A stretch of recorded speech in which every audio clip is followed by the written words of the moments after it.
My guest today is someone I know well. Garnet Morris is a successful entrepreneur and he owns the largest insurance agency in Canada. But what's most interesting about Garnet is that he wasn't always successful.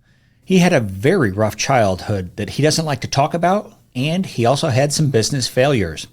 As a result, Garnet figured out how to be successful regardless of his external circumstances. Today, he has graciously invited some of our EMS students and instructors to join him while he shares how his core values shape every decision in his life. I'm fortunate to have Garnet as my mentor. He's one of the most generous people I have ever met. I'm constantly impressed by his character and wisdom. Garnet wrote a book called 17 Runs, where he and his running partner, Olivia Chadwick, describe his philosophy for a successful life. I'm an avid reader of nonfiction books, and 17 Runs is easily one of my top 10 favorite books. Let's get into this amazing episode.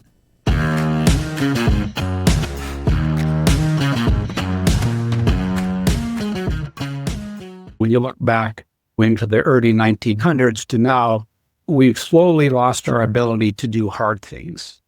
And yet, everybody that's in taking paramedic and training like that, you're training to do hard things. And I admire people that have the courage to actually choose a career that everybody knows is hard.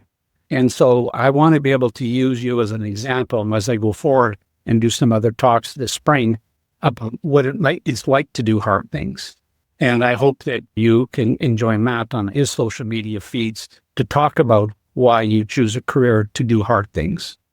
So now what I hope to do is give you some ideas to actually simplify your life, because the challenges of doing your career, I think, will be a little bit easier if you don't have a bunch of other stuff going on in your life, draining your energy and draining your tank. So my belief is, and my own story, how I went from being broke at 40 to a millionaire by the time I was 50, is by switching to a values-based life. And so I want to take you through what my values are, why those are my values, and to give you a bit of an idea how to construct your own values. And because you don't necessarily have to adopt all of mine, but you should adopt the core ones for sure, and then you may add other things to them. I can't see if you could raise your hand, but I'm going to get Matt's going to raise his hand almost for sure. So I want you to raise your hand or to acknowledge in your own mind if you've done any of these things. Exaggerated on your resume. Told somebody I'm 5 minutes away when you haven't left the house yet. Told somebody I'll call you right back and then you didn't. Told somebody I'm definitely in for that project and then you bailed.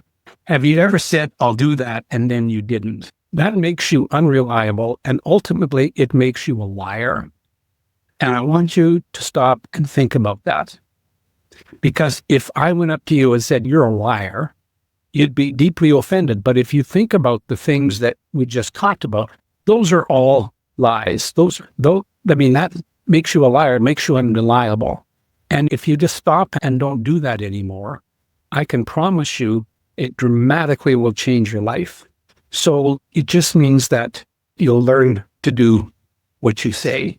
And once you start telling people lies, people will think of you from that context. That's what the world calls someone who is told a lie. They call them liars. And we also tell ourselves that most people live with these labels and wonder why success feels so hard. So if you can't tell the truth to your friends, to the people around you, even in the little things, it's going to make your life really difficult.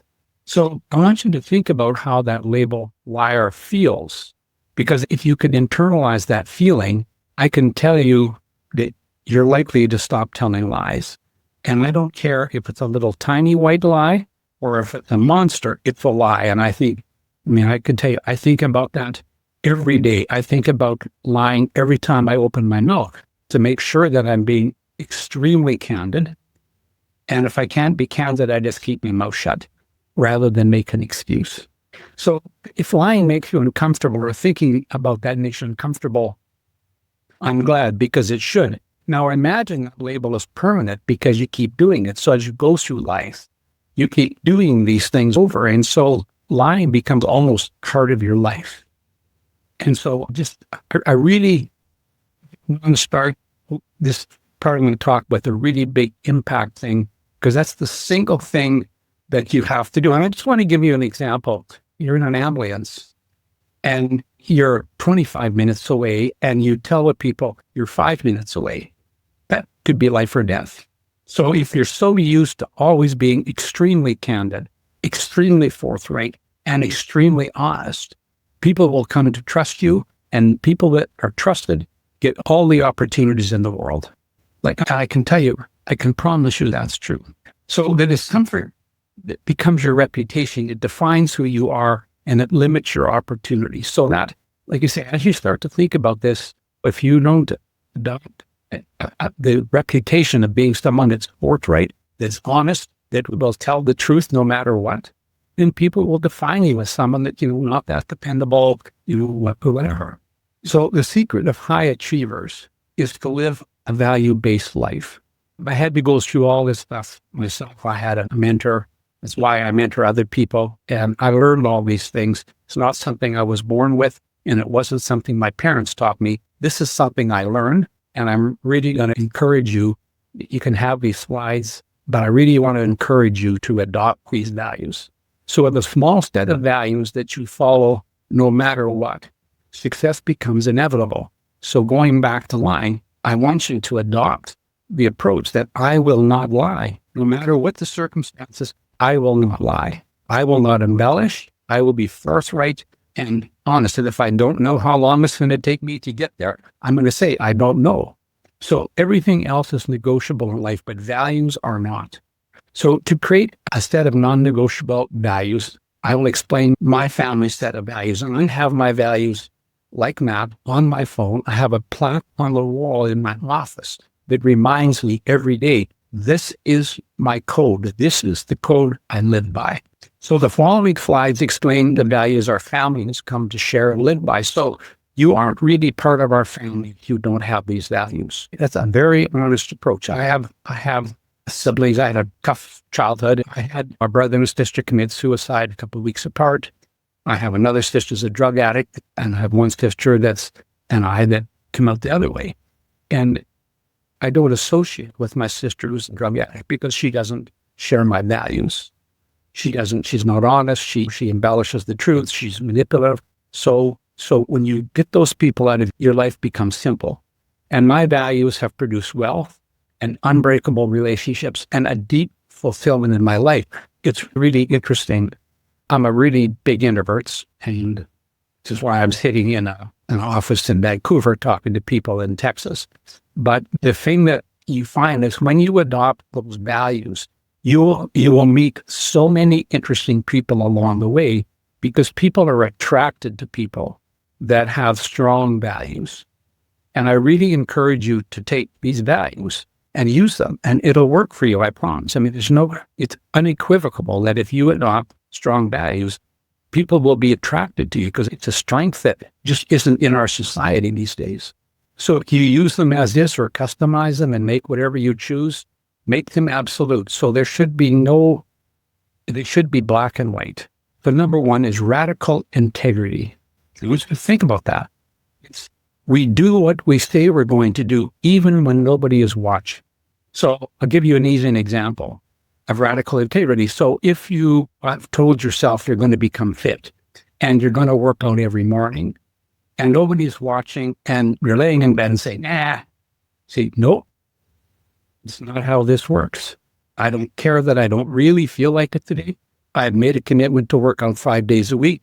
Therefore, I will. Radical integrity. We take the honest road even when it hurts, financially, socially, and emotionally. So don't BS anybody. I mean, call it spade. You don't have to be rude and you don't have to be cruel, but you should be honest. Under promise and over deliver is our default setting. So the result is people trust you completely, and trust is the ultimate currency. When people trust you 100%, you will get opportunities no one else gets. And when you think about it, you know that's true. Value number 2, generous, kind, and fair. So we strive to be selfless. So ego is our enemy. And you can see that when you see in social media, the people that are in our governments and in things like that, ego is running amok, and it's really hurting, I think, people. And I don't think it's party specific. I think it's just how our systems evolve. Generosity is helping others without expecting a payback. So I do lots of mentoring, and people say, how can I help you, Garnet? I said, I don't need any help, but there's others that do. So pay it forward. You'd always be looking for a way to do that. In my book, I tell the story. I used to travel a lot, and I used to go and once and I went to the same Starbucks every morning, and I was in that city every other week. And there was this one barista there, kind of ungainly and awkward. And she got to know me, she got to know my name. So I would just be 2 feet in the door, and she'd yell out, "Hi, Garnet." And so after a while, I said to her, "I think you have ADHD," because she was saying, "I want to do this, I want to do that, but I can't get it organized." And she says, and I said, "I have ADHD." And so she explained how it works. 2 trips after that, I walked into Starbucks, and she yells out, "Garnet, you were right." And so, what do you mean? He says, "I went to the doctor, and I had ADHD, and now I have a drug for it. And I'm so much more organized. I actually got my dream job. So I'm going to be leaving Starbucks, but I can't thank you enough." So it's those little kind things. It's noticing something about a person. You walk into Starbucks and you say, you guys, I admire how hard you guys work it here. This is such an intense job. I admire how you can keep track of all these orders. I admire about how fast you can do that. Say those little things, because it just changes the world. And don't expect them to just tell you something courteous back. In satisfaction from having been generous and kind and fair, leave every situation better than you find it. So that just kind of ties right into generosity. So the result of this is you build an army of people who want you to win. The world conspires to help generous people. And once you think about that, selfish people run out of road. If you're always hanging out with a friend who always wants stuff, it gets tiring, and you need to move on. Those people aren't going to change, but it affects you. And so we have to be aware that we won't be selfish in that. Simply the career you chose would lead me to think that you're not selfish, that you're the other way around, because you're going to put a lot of times your own safety on the line to help people. Tenacious wisdom is something that I aspire to. So wisdom is grit conspired with smart judgment. So no one's going to accuse me of being a genius or having an IQ of 160. But anybody that knows me knows that I dive right into stuff and I go at it with everything I've got. But I try not to do too many things like that, or I'll run out of runway. So it's just grit and judgment. Never give up on a worthy person or project. But we're not stubborn. We quit fast on unworthy people or projects. So I have no way of knowing how old you are, or if you're dating or married or whatever. But I can tell you, if your friends are unworthy, if your partner is unworthy, don't spend your life doing that. The people can come into line with your values. So look to be with people who share your values. And it just builds so much strength on the inside. Mentally, it just does. Because if you hang out with people who are unworthy, it just drains your tank. And it's not fair to you, if you're living a high value-based life, to be associating with people that just drain your tank. So you die with zero regrets is our operating system. So if I screw something up, I take the blame and move on. And I still screw stuff. I'm going to be screwing stuff up till I'm dead, but I'll apologize and I'll deal with it. And so die with zero regrets. And the result is most people quit early on good things and stay too long in bad things. And this value alone, don't quit on good things and don't stay in bad things, will put you in the top 1%. So think about what that actually means. Disciplined. Do what you say you are going to do. And yes, it's important. It's that important because it kind of ties all the values together. If you say you're going to do something, do it. Because if you don't do it, you told a lie. If you don't do it, you're not disciplined. So do what you say you're going to do and finish what you start. So I'm just not talking about that just from my own perspective. I have ADHD. I've had ADHD since I was born, I'm pretty sure. And so school was challenging for me, because I can't memorize. And so the way I got good marks, because I would just bear down and I'd read the textbook the night before the exam, and I could still remember enough to get 80. But the classes that needed memorization, so like when I went to high school and took chemistry, you had to memorize the periodic table. I couldn't. I mean, I tried, I couldn't. So I had to give up on chemistry. But I was really good at physics, like math. And so I found my way. Anyway, going back to slides, so be on time, and being early is on time. You don't want to get to the ambulance 10 minutes after it left. So that is, and be polite, say please and thank you, and you'd be shocked at the impact that has. Even thanking people for the little things, thanking people for good service. So we were in a restaurant, and the restaurant was busy. The server was just going flat, and she's just trying so hard to do an amazing job. And so at the end of our dinner, I walked up to her and said, I want to thank you for the amazing service. I recognized the pressure under, and I just wanted you to be aware that I could just see how hard you were trying. So she was just the smile that came to her face. It's doing those little things. It's noticing the good in other people that's so important.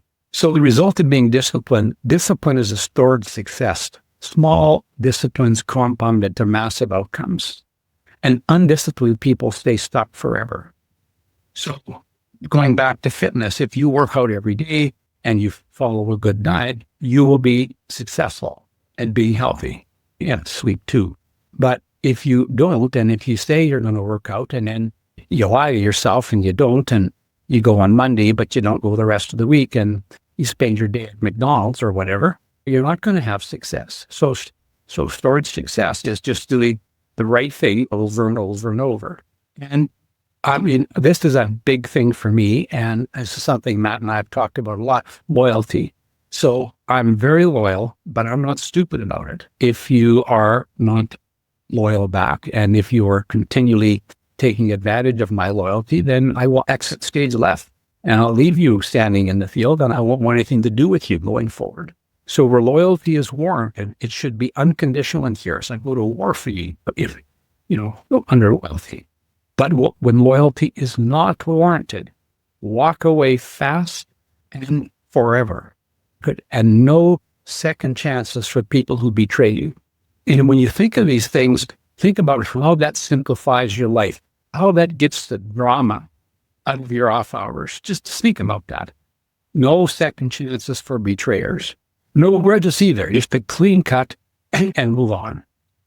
Like, you don't have to be telling stories about them forever, like what blah, blah, blah. Just move on. You could clean cut, but don't look back either. Don't make second chances. The result of this, that you keep the best people forever and remove the toxic ones instantly. Your inner circle becomes elite.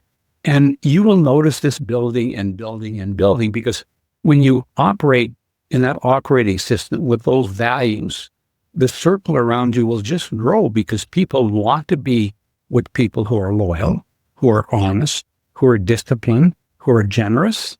They want to be with them. Like they can't get enough of you. And and for an introvert, like Lisa was just adding up, in between, I write letters to people that I know every month or so. And in the last month, I met 90 new people. It's just, like that's a little bit crazy, but I enjoy it in a way. I mean, I wouldn't want to have a party every weekend. That would make me crazy. But I do enjoy the fact that these are really the university professors. They're people like Matt that are contributing to society. And we can have good stories because there's no agenda. Ambitious. So another big value of our family is we're not afraid to get our hands dirty. We're not afraid to dig into stuff and try stuff, even though we may not get it right the first time. We're not afraid to do hard things that everyone else avoids. Now, when I measure the hard things I do against the hard things you're doing, I come up a little short. And it makes me realize that there's another level for me. And maybe I can't do what you can do, but I can certainly go out and help people understand and put a little bit more effort into helping people understand how to live a simple life, no drama, so that they can optimize their performance. So I'm not afraid to do hard things everybody else does, except I think I am. I don't want to be in an ambulance. So I'm just going to put that on the side. In fact, I know I couldn't do it. Ambitious, there are no free rides. Everything worth having comes at a cost. And if you think about this, if you adopt this value and you understand it and articulate it, it's really important. When you look at social media and you look at our society today, we're being told that there is a free ride. So I just want to use Elon Musk as an example, where he said, don't worry about AI because it'll provide for everybody and you only work if you want to work. Well, like that's just horseshit as far as I'm concerned, because it never works that way. There's never been a time in history that's that way, and it isn't about to happen now. So there are no free rides. Everything worth having comes at a cost. You're getting an education and you're choosing a career that's really hard. And I commend you for that. And I think you're the best example of what I just said. Ambition and work ethic is an unbeatable combination. Most people want success, but are not for the price. Pay the price, get the prize. And I was thinking about this talk before, and I'm really going to encourage you to talk about your willingness to do hard things. So if you're following a really good code of ethics, which I think is step one, I think we need to articulate that our society needs people to be prepared to do hard things, and that you've actually chosen a career that's hard. It's mentally challenging. It's physically challenging, and you're saving people's life. It's hard. And you're going to have to incorporate all kinds of new techniques all the time because of robotics and all that stuff. It's going to even get harder. And I commend you for doing it. And I really hope that in a way you've kind of helped explain to people that just want to sit in their parents' basement and play video games, but we all have to be prepared to do hard things. And you're a great example of someone who's chosen to do hard things. Be adaptable. And I think this is going to apply. I study robotics, I study AI, and I know that you're going to probably in the next 5 years have a little team of robots to help you in fires, to help you in emergency situations. So you'll learn new sciences, you're going to learn new things. So be adaptable. Go out knowing every day that you're not afraid of change. Change creates opportunities. So if you have a chance to learn something, learn it. And don't be afraid, and don't get stuck in the weeds and say, know that change is inevitable. We adapt fast in relationships, business, technology, and everything. So I'm 71, and 71 is the same in Canada and the US. It's the same thing. So I'm learning AI. And why am I learning AI? Because I'm a little bit afraid, because I look at what's being said and I'm saying, I need to understand the impact. So now what I'm seeing is the baloney, and I'm seeing people that are immersed in AI that can't see the other side of the world. And so you continue looking for that. But I still have to be adaptable because it's coming whether I like it or not. And so will you. So relish the situation, saying you're probably going to be in the most exciting time in saving lives that there's been in history. And so adapt to it and relish it. Rigid people die slow deaths. And you've seen this, people that are stuck in the weeds. You just see how much more miserable they get every year. And sometimes it's parents, sometimes it's grandparents, sometimes it's friends, sometimes it's changing. And so the world changes every 6 to 12 months these days. Adaptable people eat the rigid ones for lunch. And I just want you to think about that. Think about the fast-paced world. And you're part of it. And just love it. And the ones that love it, I don't wake up terrified, but I wake up aware. So adaptable people eat the rigid ones for lunch, and they're hard to digest. Be deeply thoughtful and fair. This is a little bit of a offshoot of generosity. So it's being thoughtful. It's always noticing. Notice the good. Notice the thing. Seek first to understand and then be understood. Don't jump to conclusions. The problem with texting is it always get misinterpreted. Fairness isn't always comfortable, and sometimes being fair hurts. And I think you have to stop and think about what that can mean. Sometimes being fair is because you have to take one side over the other, but fairness dictates that. So it's not a comfortable situation. And I think you're going to see this in spades in your career. There's 2 people lying on the sidewalk. Both are bleeding. What is the fair thing? It's not a comfortable decision. I think that if you have these as values, you'll live with your consciousness because you've knowing that you're always seeking fairness, no matter that this is a no matter what value. We consider long-term consequences second-order effects. A life of fairness is a lot more simple as it evolves than a life where you've cheated on different things.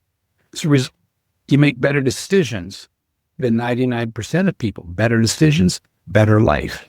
So we, in our family, I really seek to always be fair. So I think these are the secrets of high achievers. And high achievers doesn't necessarily mean people wanting to be millionaires. It just means people that want to be at the apex of what they're doing, that want to be the thought leaders. So we walk away from those who don't share our values, and sometimes it's hard, especially when it's a relationship you're in. And when you think about that, I mean, if you have those values on a sheet of paper, and when you meet somebody, you talk about your values, and you ask them their values. And if their values don't line up, you'll never have a relationship. And I would even say that in a job, it's the same way. You want to understand the values of the employer. Because if their values and your values don't line, you just won't find happiness. So I learned a values-based approach to life and business at age 40 through coaching and paying attention. And so I don't think you're ever too old to really move into a values-based life. And I think you just have to kind of think about some of the things that I've given you. So some of the books I've read that made a big impact, one of them is called How to See Yourself What You Are by the Dalai Lama. And it took me about 6 months to read this book because I would read a page or two and then I would stop and think about it. And the whole purpose of that book is to deconstruct your own ego and to get you to see yourself with clarity. And he gives you lots of examples of, he'll say, when you look at a desk, and you would say, that's a desk. He said, it's not a desk. It's only a desk in your mind. Because if you've never seen it before, it wouldn't be a desk. It would be wood and screws and glue, but you wouldn't know its purpose. So it actually helps you to kind of track through. So it's not a religious book. It's not a book that's going to try to draw you to become a Buddhist. It's just a book that was written to really help you understand your own ego at a really deep level. And I think it's a book, you read a page or two and you think about it for a week. And the book that I liked was Think on These Things by Krishnamurti. And what I liked, in the early part of the book, Krishnamurti was a teacher. And he is a teacher from India, but he taught all over the world. There's videos of him in Boston speaking to students and things like that. And in the one book, the student puts up his hand and the student says, my parents want me to be an engineer, but I want to be an artist. And Krishnamurti said, your parents want you to be an engineer for their ego. So follow your heart and be an artist. But understand, artists go to bed hungry some nights. And I think that when I look at people that you're training to be, you're like that student. You've decided you're going to make an impact on society by saving people's lives. And that is a calling. Now, it may not lead you to be a multimillionaire, but that's fine. Because I think about the most important person in the world, when the chips are down, it's you guys. Because you're the difference between life and death. So it makes everything else I'm doing kind of moot. So I think that if you think of what you're doing as a calling, and you use those tools that you learn, other people understand what it's like to do hard things, I think you'll get a phenomenal amount of satisfaction in life. And I think it's a counterbalance to some of the drama that you're going to see, some of the horrific things that you're going to see, so that, you can get through your career and actually have a feel for. So that you can look at a situation and say, I was fair. I was generous. I was kind. I noticed. I didn't lie. I was honest. I was honest with myself. I was honest in the situation. So in our business, we hire a team based on the application of their values in our business. So we won't hire people that don't share our values. And I think in your career, I think you always want to be saying to the employer, I have a high values-based life, and please pair me with partners that have the same values as me. We're going to make a dynamic team. We're going to be pace setters in our careers. So don't put me with a liar. We walk away from opportunities where the principles are not following a values-based system, where they are fast and loose with facts and rules. And again, I think that this applies to you as well as to me. If you just think about it, and you start noticing values and all of those truths and all those stuff, you'll avoid situations where they're just not principled. I mean, I'll give you an example, because this is just a quick one. So probably you'll have opportunities to work at concerts and things like that. If the employer that's employing you to work at a concert isn't really that concerned about the safety of the people there, and is more concerned about keeping under a budget, it's probably not someone you want to work with if you're a high-value person. Because how can you say, I'm just not interested. Your values and mine don't line up. I'm sorry. End of story. So I carry my value statement everywhere I go. Like Matt, it's on my phone, it's on my wall. None of us are perfect. So we always have to keep reflecting on what it is that we stand for as people. So where to start? Step one, write down every value you claim to have and be specific. Next to each one, write no matter what. And if there's a value that you have that you shouldn't have, write trash can beside it and get rid of it. So trash can values are laziness, manipulative, dishonest, selfish, disrespectful, gossiping. Those are trash can values. So get rid of them. They're trash can values.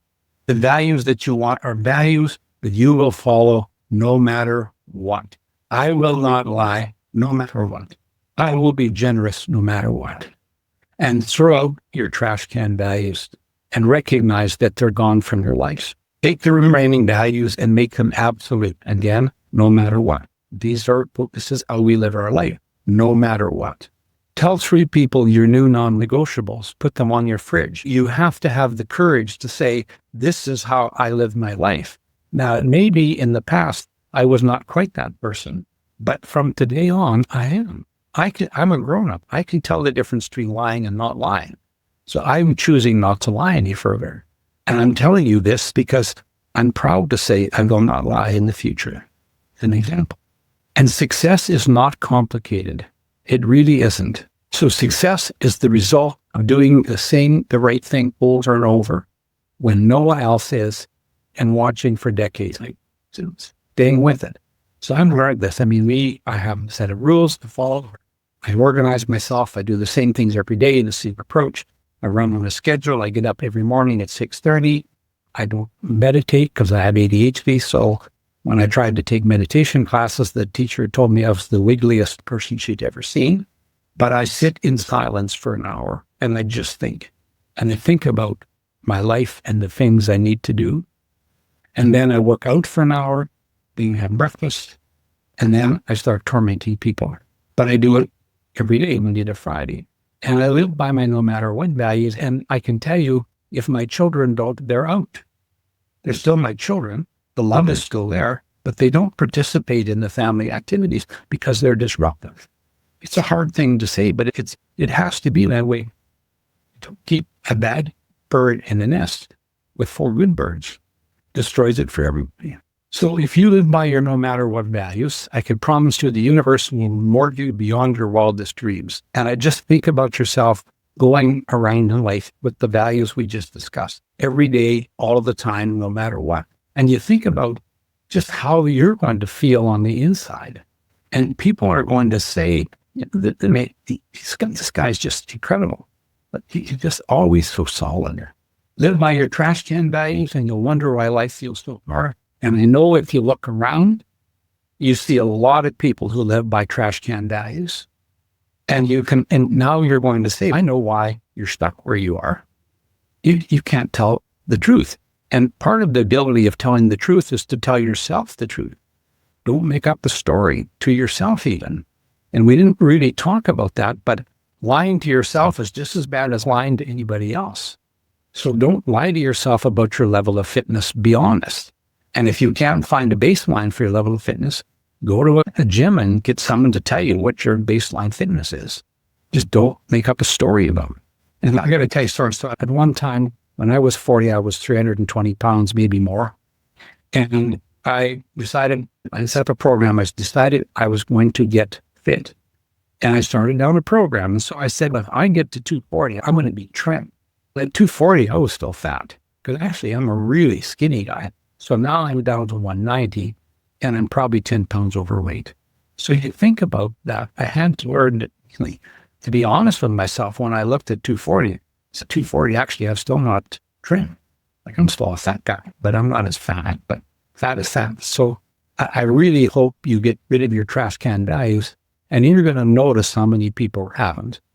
And I think even maybe change your circle of friends and choose wisely. Your future self is watching. And I think there's a way to think about this that I just want to leave you with. Think about the kind of grandfather or grandmother you want to be. And that person, you have to start training for that person today. Do you want to be a grandfather that can still play soccer with your grandchildren? Do you want to be a grandmother that's wise, understands nutrition, understands what it takes to be a mother, a grandmother, and become that person today? But that's kind of it. I hope it made you feel good and bad kind of all at the same time. It's fun to undertake that challenge to change your life. And when you look at it, it's not that complicated. Garnet, this was one of those things I think that is simple, but not easy. Yeah. So many of the best things in life have that to be true. We still have a few more minutes. Do you want to open it up to questions from the audience? Yes, love to. And if you have a question that you want to ask me personal, you can get my email from Matt. Matt, you have permission to give it. You can reach out to me. I'll correspond. I gave this talk at GSU, and there's a few kids that they said it changed their life, but they wanted to clarify, was this the right way to frame that value? And that's my mission in life, is to help get this in our society, because no one's doing this right now. In my mind, everything's going the other direction. Yeah, it does seem like there's been an erosion of values. My question is, for somebody who's working on an ambulance, we tend to deal with some of the most evil things on the planet. Drug addicts, alcoholics, abuse, neglect, everything like that. And so those are the trash can values. What would your advice be to survive a career in EMS having these really high values while every day going and seeing the trash can values? So there's two parts to that. The first part is, if you have really strong values of your own, you can see it, you can feel it, but it won't change who you are. You will say to yourself, I'm so proud of myself that I have these values, and I haven't let my life deteriorate too like that. But then the second part is, if you want to try to help change it, maybe you go to a church, to a classroom, and you talk about what it's like to do hard things. So kicking an addiction is a hard thing. You have to go through the exact same process I just went through on values. The first thing you have to do is stop lying to yourself. The second thing you have to do is find different friends.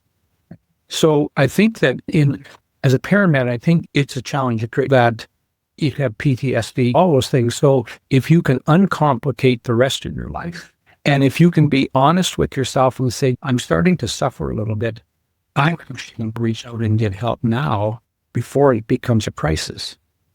Because I am so focused on life-saving and doing the hard things, sometimes it's hard to admit to yourself that you need a little bit of help. And rather than wait till you're 50 and at the end of your career and find out that, the PTSD that you're suffering is so chronic, it's a little more bad. Why don't we incorporate that as part of our fitness? Wonderful presentation, wonderful talk. Really appreciate the principles that you offer here. One of the things that I find, by the way, beyond that 50 and entering a new phase of service through EMS is my intent as part of an ongoing weird path. One of the things I find interesting is when you've reached a goal, not becoming stagnant with that goal or after reaching that goal. What have you done, or what kind of steps have you taken to kind of create a new goal to then take where you are today to the next level, wherever that may be at this time? So I have a continual goal setting process. So I have a goal for this year and have a longer term goal. So I have the longer term goal is that I'd like to be thought of as this is kind of an ego-laden statement, because but I'm trying to achieve a higher and higher level of fitness for someone in their 70s. So that's my life goal, right? It's not hard to lie to yourself, right, about that. I have a short-term goal, and the short-term goal is I've probably not ever worked this hard because I'm trying to build up some liquidity because I'm not really that certain what's going to happen with AI, right? So having a little extra money in the bank is a good thing because that's, I think, you do to prepare for an emergency. And I think that if you have those same basic goals and you're always moving them, so if you say, I wanted to have 25,000 in the bank as an example, and you get there and you still have that feeling that's not quite there, then move the marker. And if you get to a certain level of fitness, so I'll give you an example. Right now, I used to run, then I quit running and blah, blah. So now I'm learning to run again. And today I ran 5-minute intervals. I was very uncomfortable. But I had to tell myself, look, you moron, like you let yourself slip. Now you're back at it. It's going to feel uncomfortable for quite a while. So let's just get used to it. But my thing is to get back to being able to do 10K in about an hour or 10 minutes. And so that's challenging for my age. So I think you have to set those goals. And I think in the career you're in, I think you have to have mental health standards as one of them, right? So whether you're taking meditation or you're finding ways in your career to bring peace and calmness to your mind because you see shit that people shouldn't have to see. And I appreciate that. And I admire the courage to do that. But unfortunately, I don't think there's enough emphasis on how you can manage that through your lifetime. I don't know if that answered your question or just made more questions.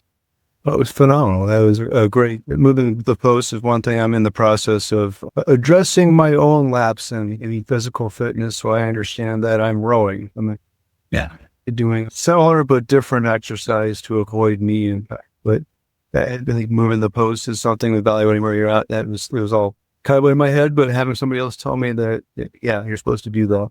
So were you in the armed forces before? Or I once upon a time was in the Navy a long time ago. And then I guess you can see my clock there, can't you? That's a good point. And then the golf is my meditation. So I'm with you. Garnet, I think maybe we need to have a quarterly meeting like this, and the next episode can be on goal setting because I think you'd be an excellent speaker on that. I'm happy to. I've been thinking for a long time about how hard the people that go to your school, what they're embarking on, is probably one of the hardest in the armed services. Same thing, serving the same thing, but there's not many other things like that. And so I think that it's really important. I think in everything that we do, that we recognize that the people taking your classes and going forth in EMS, they're choosing one of the hardest jobs out there. And who in the hell is telling them that? Nobody.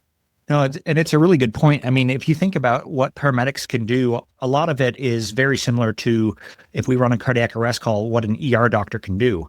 And the difference is that we're doing it on a major interstate with an 18-wheeler blowing our hair back, right? Or in the middle of the mall with a bunch of people filming us on camera. And so to your point, yeah, it's an extremely hard job.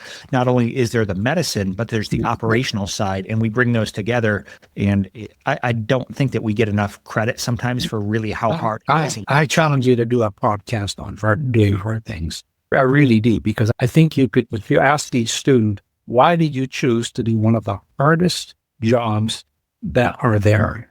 Because if you're taking the armed forces, you're not in battle every day. But if you're a paramedic in EMS, you're in battle every day. And you see things that are horrific. And you've got to make hard choices. And so I go back to a really strong values-based life. Helps you with the hard choices. Helps you deal with it in your own mind. But then you have to be honest with yourself. What do you need? Because fitness in your career is a little different level. Yeah, absolutely. Garnet, as we wrap up, do you have any closing thoughts or anything else you want to add? I admire the people in the career that they're in. I admire what they do.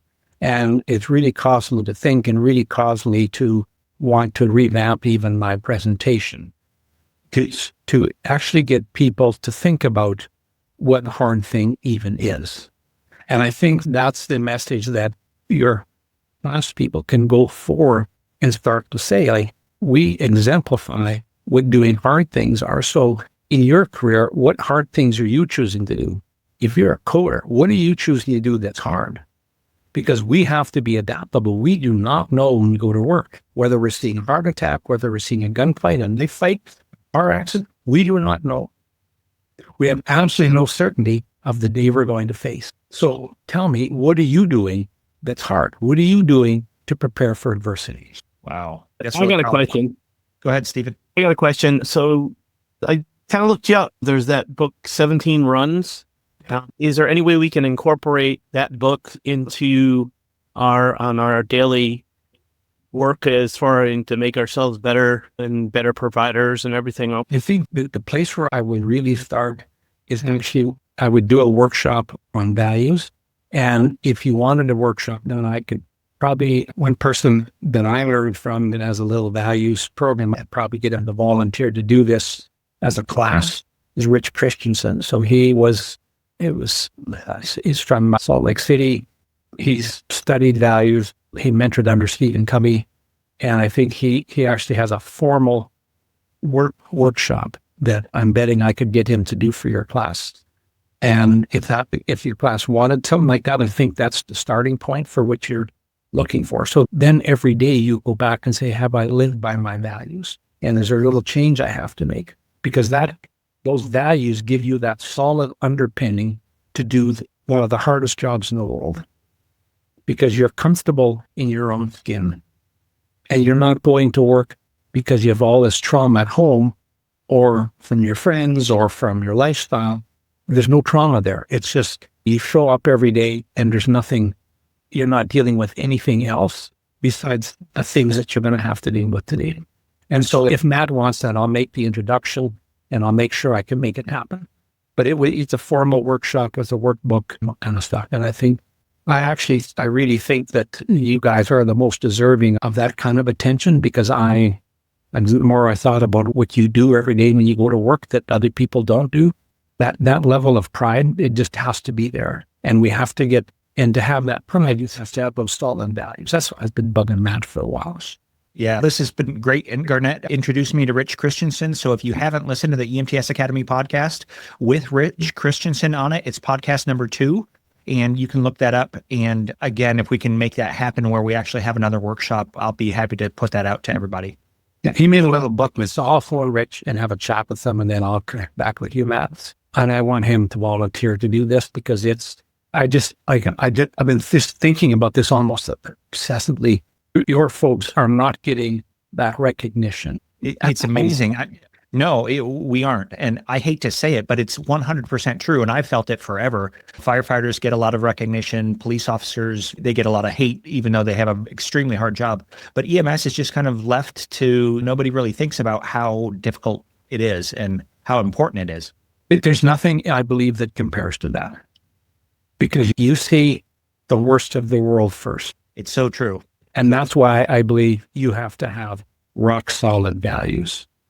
Because if everything else in your life is values-based, you don't have all those other dramas at home. So you come to work with a clear mind, no baggage. You know that you've been polite. You know the smile on your face from the barista at Starbucks when you bought a coffee because you complimented her on how hard she worked. You have those feelings. So it's a counterbalance to what you're going to face at work.